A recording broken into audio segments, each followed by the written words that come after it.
C'est quoi de moi là? Maggie Céligny, vous assistez à tous les forums avec une passion qui est remarquable. Bien sûr, l'avenir du territoire a toujours été pour moi un engagement.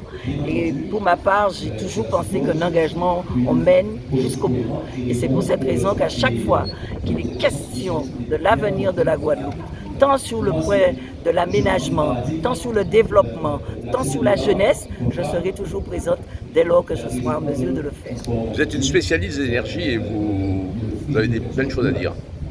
L'énergie spécialiste, c'est un grand mot. En tout cas, je me suis penchée avec les services, puisque je dis souvent que pour être un bon politique, il faut de bons administratifs. Pourquoi? Parce que nous ne devenons pas des ingénieurs du jour au lendemain.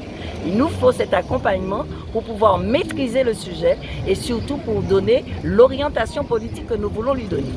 Ça veut dire répondre à la demande de ce territoire. Et c'est pour cette raison qu'à chaque fois il m'a été soumis un dossier, ma préoccupation première, c'était de savoir effectivement la production de l'énergie renouvelable, certes, mais en tenant compte de l'environnement. Ça a toujours été ma préoccupation et c'est pour cette raison que souvent je disais oui pour l'évolution de l'énergie renouvelable, oui pour l'augmentation de la production, mais pas à n'importe quel prix.